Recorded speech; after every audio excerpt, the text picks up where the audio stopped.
Welcome back to online classes. आज आपके लिए आपके साइंस का बहुत बहुत बहुत ही इंटरेस्टिंग टॉपिक लेके आया हूँ कि एलिमेंट्स को पीरियोडिक टेबल में अरेंज कैसे किया गया, जो कि आपका चैप्टर आपके दी बुक में भी दिया हुआ है। ये चैप्टर में पहले तो आपको हिस्ट्री बताई गई है कि भाई कहाँ से पहले किसने अटेम्प्ट किया था और वो उनमें क्या लिमिटेशन थी, क्यों वो अनसक्सेसफुल हुए। तो यही चीज़ हम पूरे एक टाइमलाइन के हिसाब से समझेंगे। कुछ एक्स्ट्रा इन्फॉर्मेशन दूंगा, कुछ बुक में से जो है आपके वो भी बताऊंगा। तो आइए शुरू करते हैं। तो यहाँ पे सबसे पहले बात हम करेंगे एक्स्ट्रा इन्फॉर्मेशन से, जो मैं आपको बताऊंगा कि 1661 में, ठीक है, 1661 में रॉबर्ट बॉयल ने सबसे पहले उन्होंने फॉस्फोरस भी डिस्कवर किया था। उन्होंने काफ़ी मतलब एक्सपेरिमेंट भी किए थे, हाइड्रोजन रिलेटेड भी दिया थी इन्फॉर्मेशन। और एलिमेंट को जो प्राइमेटिव डिफाइन जो दी थी सबसे पहले, वो उन्होंने दी थी, ठीक है। फिर 1789 की बात करें तो एंटोनियो लेविशियर, जिन्होंने सबसे मतलब बाद में modern textbook of chemistry दी थी और उसमें एलिमेंट की अलग से डिफाइन भी दी थी, वो दी गई। उसके बाद 1806 में डाल्टन, आप लोग को याद हो कि क्लास 9 में आपको चैप्टर 3 जो आता था, ठीक है, उसमें आपको डाल्टन एटॉमिक थियरी आती थी, राइट। और उसमें काफ़ी चीज़ें भी इंफॉर्मेशन दी गई थी, जिसमें उन्होंने अलग अलग सिम्बल्स दिए थे एलिमेंट्स के, एक मर्सिडीज जैसा, एक पार्ले जी जैसा, वो सब सिम्बल थे। तो वो सिम्बल्स और एलिमेंट्स को एटॉमिक मास के हिसाब से लिस्ट आउट किया था जब उस टाइम पे जितने डिस्कवर हुए थे उसको।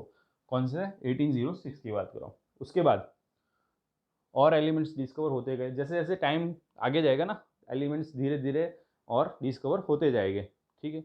अब आते हैं हम 1817 से। ये मैंने ऐसे इसलिए बताया क्योंकि इन्होंने वर्क शुरू किया था 1817 में और 1829 तक उनका वर्क चला था, इसलिए ये ड्यूरेशन इनका मैंने दिया हुआ है। बुक में हमारे एक ही दी हुई है, ये वाली डेट 1829, बट एक्चुअली उन्होंने स्टार्ट कर दिया था वर्क यहाँ पे, कंप्लीट हुआ था वो वाली डेट दी है बुक में। इनको ये उनका नाम पढ़ा जाएगा योहानन वुल्फगैंग डॉबरेनर। ये जे है, बट जर्मन और इटली में जो जे के बाद ऐसे कोई भी मतलब वॉवेल आता है तो उसको यह पढ़ाया जाता है। जैसे जेलेपिनो ने उसको एलोपिनो बोलते हैं वो लोग। फिर आप लोग को पता होगा कि आप सब क्रिस्टियानो रोनाल्डो को तो जानते ही हो, उसकी जो फुटबॉल क्लब का नाम जो है वो यूवेंटस है। जुवेंटस नहीं है, जे आता है, पर वो यूवेंटस है जो अभी जिससे फिलहाल वो खेल रहे हैं वो क्लब का नाम। वैसे इनका नाम है योहन वोल्फगैंग डॉबरेनर। डॉबरेनर जो है वो जर्मनी के थे और इन्होंने लॉ ऑफ ट्राइड्स दिए थे। इन्होंने क्या बताया कि अगर एलिमेंट्स को ऐसे अरेंज किया जाए, जैसे वो सेम प्रॉपर्टी वाले एक ग्रुप में तीन तीन एलिमेंट को, तो फर्स्ट और थर्ड जो है उनके एटॉमिक मास के प्लस का डिवाइड बाय टू, मतलब कि उनके एटॉमिक मास का एवरेज निकाले तो बीच वाले का मिल जाएगा। तो यहाँ पे जो मैंने अंडरलाइन की है ना, वो वाले उन्होंने बताए थे, मतलब कि क्लोरीन ब्रोमीन आयोडीन वाला, ठीक है। फिर ये लिथियम सोडियम पोटेशियम वाला, और वैसे ये कैल्शियम वाला। तो ये तीन बताए थे। ये जो मैं यहाँ पे लिखा है सल्फर और टेल्यूरिन वाला, तो ये बाद में ऐड हुआ था, उन्होंने कर दिया उसके बाद में, रिसर्च होकर ऐड हुआ था। पर इससे ज़्यादा एलिमेंट्स इसमें हम अरेंज नहीं कर पाएंगे। ये उन्होंने कौन से कॉन्सेप्ट से बताया था, देखो समझाओ। जैसे लिथियम का एटॉमिक मास जो होता है वो होता है 7, मतलब राउंड फिगर में बता रहा हूँ, वैसे एग्जैक्टली 6.9 होता है। तो लिथियम का होता है 7, पोटेशियम का जो होता है वो होता है 39। दोनों का प्लस करो, 39 प्लस 7 डिवाइड बाई 2, मतलब कि 46 डिवाइड बाई 2 मीन्स 23। तो वही होता है सोडियम का एटॉमिक मास। तो वैसे इसमें होता है, मतलब ये एप्लीकेबल होता है, यहाँ पे एप्लीकेबल, यहाँ पे इससे ज़्यादा और ग्रुप बना नहीं सकते। और ये सेम प्रॉपर्टी वाले भी है, वो बात भी सही। उन्होंने जब ये बनाया तब अराउंड कुछ 45 जितने एलिमेंट्स डिस्कवर हुए थे, पर ये इस इतने ही अरेंज कर पाए। तो पहली बात तो वहीं पे वो अनसक्सेसफुल हो गए। सारे एलिमेंट अरेंज होने चाहिए ना जितने ढूंढे गए, बाकी लोग का क्या भेदभाव, क्यों ऐसा। तो यहाँ पे अनसक्सेसफुल हो गए। दूसरी, उन्होंने ऐसा सोचा भी नहीं कि और आगे एलिमेंट हो गए। उन्होंने क्या बताया कि जितने एलिमेंट्स है उतने ही है, जितने अभी तक मतलब फाइंड आउट हुए उतने ही एलिमेंट्स, ऐसा सोच ही लिया था उन्होंने। वो भी गलत थे।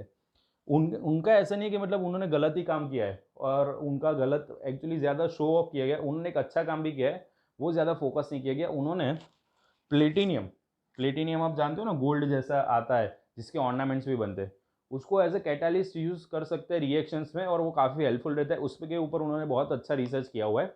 तो ऐसे मतलब कि वो जीनियस तो थे, उन्होंने एक ये चीज़ अच्छी फाइंड आउट की थी। चलो नेक्स्ट। उसके बाद 1864 पे सीधा जंप करते हैं हम, 29 से।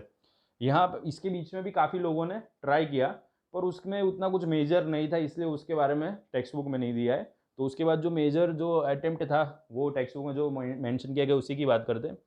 तो इनका पीरियड मैंने इसीलिए लिखा है, टेक्स्ट बुक में वैसे दी है 1866 ये ईयर दिया है, बट एक्चुअली उनका वर्क स्टार्ट हुआ था यहाँ पे। उसके बाद 1868 में उन्होंने वापस उसमें है ना, जैसे हम घर में रिनोवेशन कराते हैं ना, वैसे उन्होंने अपने पीरियड टेबल में थोड़े चेंजेस किए थे, रिनोवेशन किया था टेबल का, और फिर 1869 में वो पब्लिश हुआ था वापस, और 1870 में वो डिमोलिश भी हो गया कि गलत है, ऐसा खारिज हो गया था, और 1869 में वो पब्लिश हुआ, उससे पहले उनकी डेथ हो गई थी। अब यहाँ पे अच्छा हुआ क्योंकि वो डिमोलिश होने से पहले वो चल गए, क्योंकि वो ऐसे भी गलत था उनका टेबल। अब उन्होंने क्या किया था समझ लेते, जॉन न्यूलैंड जो कि इंग्लैंड के थे, उन्होंने लॉ ऑफ ऑक्टेव्स दिया था। जैसे इन्होंने लॉ ऑफ ट्रेड्स दिया, इन्होंने लॉ ऑफ ऑक्टेव्स दिया। लॉ ऑफ ऑक्टेव्स में क्या होता था कि जैसे कि यहाँ पे जो एलिमेंट उन्होंने लिखे, उसमें उन्होंने देखा जो 8th एलिमेंट आता है, जैसे उन्होंने एटॉमिक मास वाइज अरेंज करते गए उस टाइम पे, जो फाइंड आउट हुए थे उसमें, उस टाइम पे जितने थे ना एलिमेंट्स, उसमें से 55 एलिमेंट्स को उन्होंने यहाँ पे लिखा था, 56 जितने कुछ डिस्कवर हुए थे जब उन्होंने ये टेबल बनाया, उसमें से 55 उन्होंने रखे, और उन्होंने ऐसा दावे के साथ कह दिया कि ये पीरियोडिक टेबल कंप्लीट हो गया और कोई एलिमेंट्स हो ही नहीं सकते अब एक्स्ट्रा, ऐसा बोले। जबकि और फाइंड बाद में तो काफ़ी सारे, अभी तो आपको पता है टोटल कितने एलिमेंट्स है, पता है 118, जो कि सारे के सारे मॉडर्न पीरियोडिक टेबल में अच्छी तरह से अरेंज हुए हैं, वो हम पार्ट 2 में बात करेंगे। तो हम वापस यहाँ पे आते हैं। तो 55 जो उन्होंने किया था अरेंज, उस टाइम पे नोबल गैसेस नहीं फाइंड हुए थे, इसलिए देखो हाइड्रोजन के बाद हीलियम नहीं, क्योंकि वो डिस्कवर नहीं हुआ था तब। वैसे ही आप आगे देखो तो जो नियोन नहीं है फ्लोरीन के बाद, तो देखो उन्होंने क्या किया, एटॉमिक मास के असेंडिंग ऑर्डर में क्रोनोलॉजी में रखते गए। अब 1 2 3 4 5 6 7 रखे, फिर 8th जो आता है क्रोनोलॉजी में एटॉमिक मास के असेंडिंग ऑर्डर में, वो इसके नीचे रखा, क्योंकि वो उन्होंने देखा कि इसकी प्रॉपर्टी सेम आ रही है जो 8th वाला आता है। वैसे जो फिर फाइंड हुआ था सोडियम, वो ऐसे इसके नीचे है, क्योंकि लिथियम जैसी उसकी प्रॉपर्टी, देखो लिथियम के भी आउटर मोस्ट ऑर्बिट में एक ही इलेक्ट्रॉन, सोडियम के भी एक, थोड़ा बहुत अगर आप बेसिक जानते हो केमिस्ट्री का थोड़ा बहुत तो आपको पता चल जाएगा मैं क्या बोल रहा हूँ। वैसे बेरिलियम और मैग्नीशियम में भी ऐसे कि 2 2 इलेक्ट्रॉन रहते हैं आउटर मोस्ट ऑर्बिट में, वैसे रखते गए, ठीक है। पर उनका जो ये पीरियोडिक टेबल था वो सिर्फ कैल्शियम तक ही राइट था, मतलब कि जो लोअर एटॉमिक नंबर या लोअर एटॉमिक मास वाले एलिमेंट्स के लिए ही करेक्ट था वो, बाकी वो करेक्ट नहीं था। यहाँ से आगे वो मैच नहीं हो रहा था, जो आगे जितना भी लिखा था ना उन्होंने पीरियोडिक टेबल, तो इसलिए जितना करेक्ट था उतना ही मैंने यहाँ पे शो किया आपको, उसके बाद उनका वो करेक्ट नहीं था। तो ये 55 56 वही है कि 56 उस टाइम पे थे एलिमेंट्स, उसमें से 55 उन्होंने लिखे थे, और कुछ कुछ उन्होंने एक बॉक्स में 2 2 रखे थे एलिमेंट, ऐसा बताने के लिए कि ये दोनों की सेम है, मतलब सेम एक ही बॉक्स में 2।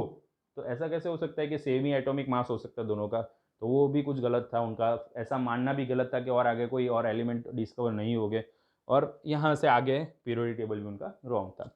उसके बाद जो बात करते हैं, अब थोड़ी इंपॉर्टेंट बात आई, अब थोड़ा ऐसा है कि कुछ जीनियस, अब सही में जीनियस आया। तो 1869 में 63 एलिमेंट्स अब डिस्कवर हो चुके थे उनका, तो 66 में मैंने बोला वर्क हुआ था, और उसके बाद वो डेथ हो गई थी। उसके बाद ये हम अब बात करने जा रहे हैं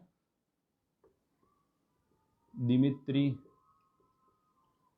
इवानोविच मेंडेलीव। ये रशिया के थे इसलिए ऐसा नाम है, दिमित्री इवानोविच मेंडेलीव।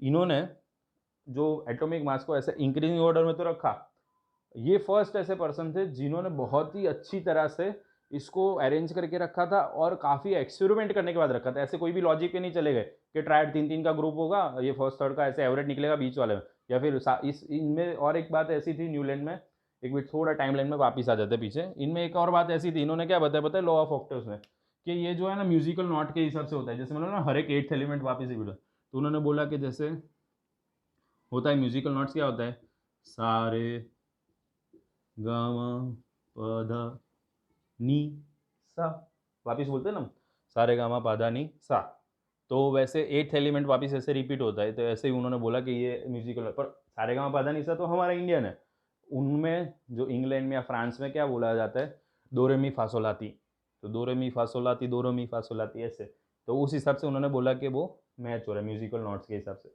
अब म्यूजिकल नोट्स और केमिस्ट्री या फिर एलिमेंट्स, उनको क्या लेना देना, तो ये ऐसा लॉजिक उन्होंने बताया, रिप्रेजेंट किया कि उसके जैसे, जैसे म्यूजिकल नोट्स में 8th रिपीट होता है, वैसे यहाँ पे एलिमेंट्स में 8th रिपीट होकर ऐसे टेबल बनाए, तो वो इसीलिए पूरा और गलत हो गया, कुछ लोगों को गुस्सा आ गया वैसे कैसे म्यूजिकल नोट्स के साथ। तो मेंडलीव ने ऐसे कोई भी अनुमान नहीं लगाया, ऐसे उन्होंने पूरा लॉजिकल जाने की कोशिश की, एक एक एलिमेंट का एक्सपेरिमेंट किया, एक एक एलिमेंट का एटॉमिक मास ढूंढा, एक एक एलिमेंट की प्रॉपर्टी स्टडी की, और फिर उनको जो सेम प्रॉपर्टी वाले थे उनको ग्रुप में रखा, ग्रुप मतलब कि ऐसे वर्टिकल, जैसे ये है ना वैसे। और जो atomic mass wise ascending order में जो जाते थे उनको पीरियड में रखा, मतलब कि हॉरिजॉन्टल, ठीक है। तो उन्होंने ऐसे ग्रुप और पीरियड सबसे पहले इस कॉन्सेप्ट से रखा।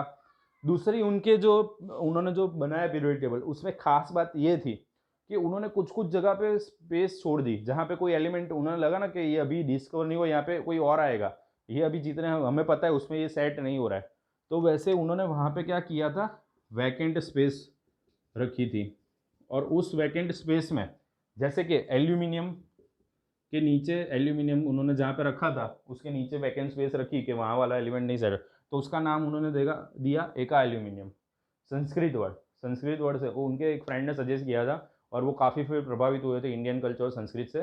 तो उन्होंने इसीलिए उनके पीरियोडिक टेबल जो उन्होंने बनाया था, जो कि काफ़ी जब तक मॉडर्न बना तब तक यही यूज़ होता था, और मॉडर्न पीरियोडिक टेबल भी इन्हीं के पीरियोडिक टेबल के ऊपर से बनाया गया है। तो उन्होंने उसमें ऐसा रखा था जैसे एल्यूमिनियम के नीचे नहीं पता तो एका एल्यूमिनियम, जैसे सिलिकॉन के आगे नहीं पता एका सिल्यूमिनियम, सिलिकॉन, ऐसे उन्होंने नाम दिया गया था। उन्होंने नाम दिया था संस्कृत वर्ड, संस्कृत अल्फ़ाबेट से।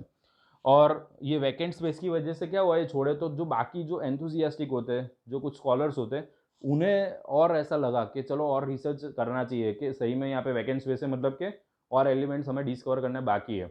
जबकि ये भाई तो एरोगेंस में ऐसे बता दिए, मतलब पूरी रिस्पेक्ट है उनके लिए, कोई उनके फ़ैन हो तो ऐसे मत करना कोई ऑफेंस, कि मतलब इन्होंने तो ऐसा बता दिया कि भाई अब तो कोई है नहीं एलिमेंट। तो वैसा नहीं, इन्होंने तो एकदम प्रॉपर स्टडी करके बताया कि भाई यहाँ यहाँ पे वैकेंट स्पेस है, तो इसका मतलब यहाँ पे हो सकते हैं डिस्कवर। और लोगों ने फिर उसके बाद ही ये 1870 के बाद ही इसलिए ज़्यादातर एलिमेंट्स डिस्कवर हुए। यहाँ तक तो कितने हुए थे, 63, और उसके बाद ही कुछ नेक्स्ट 30-40 ईयर्स में बाकी के सारे एलिमेंट्स डिस्कवर हो गए। तो इनका जो इन शॉर्ट हम बोले, इन शॉर्ट एक सेंटेंस में, तो इनका पीरियोडिक टेबल ऑलमोस्ट परफेक्ट था। तो ऑलमोस्ट क्यों, परफेक्ट क्यों नहीं था, तो कुछ लिमिटेशंस उनमें भी थी। लिमिटेशंस कुछ उनमें ऐसी थी कि जैसे उन्होंने हाइड्रोजन का प्लेस जो है वो फिक्स बता दिया था। उन्होंने जो बताया था हाइड्रोजन, और फिर नीचे एज ए लिथियम, सोडियम। अब आप लोग सोच रहे होंगे कि wait a minute, hydrogen lithium के ऊपर ही तो होता है मॉडर्न पीरियोडिक टेबल में भी। पर मॉडर्न पीरियोडिक टेबल में आप ध्यान से देखना, तनिक ध्यान लगाना, लिथियम और हाइड्रोजन के बीच में थोड़ी स्पेस छोड़ी हुई, थोड़ा उसको ऊपर ऐसे दिया, उसको जॉइन नहीं बताया। जॉइन क्यों नहीं बताया, क्योंकि हाइड्रोजन जो है वो मेटल नहीं है। हाँ, उसके जैसी उसकी कुछ प्रॉपर्टी है, आउटर मोस्ट ऑर्बिट में एक इलेक्ट्रॉन है, उसके जैसी प्रॉपर्टी, पर वो मेटल नहीं, बाकी सब नीचे मेटल है, ठीक है। अल्कली मेटल से नीचे सारे, और वो नॉन मेटल है, इसलिए उसको थोड़ा अलग दिखाया, जबकि इन्होंने ज्वाइन कर दिया। वो एक गलती, तो आपने सोचा एक छोटी सी गलती, उसमें क्या और भी है एक दो मिस्टेक उनकी।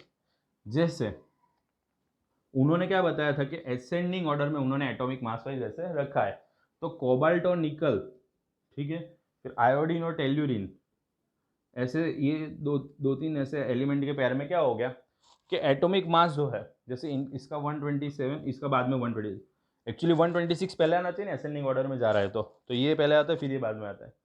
तो वो एक्सप्लेन नहीं कर पाए इसको, कि सबने बोला कि असेंडिंग ऑर्डर तो ये फॉलो नहीं करता, फिर आपने ऐसे क्यों रखा, तो उन्होंने बताया कि भाई वो ग्रुप वाइज, मतलब प्रॉपर्टी वाइज वो ऐसे ही आते हैं, पर एटॉमिक मास इसका यहाँ पे मैच नहीं होता, और उसका वो प्रॉपर एक्सप्लेनेशन नहीं दे पाए। बाकी वो रखा था तो अभी प्लेस सही किया था उन्होंने, खाली इसका वो एक्सप्लेनेशन नहीं दे पाए।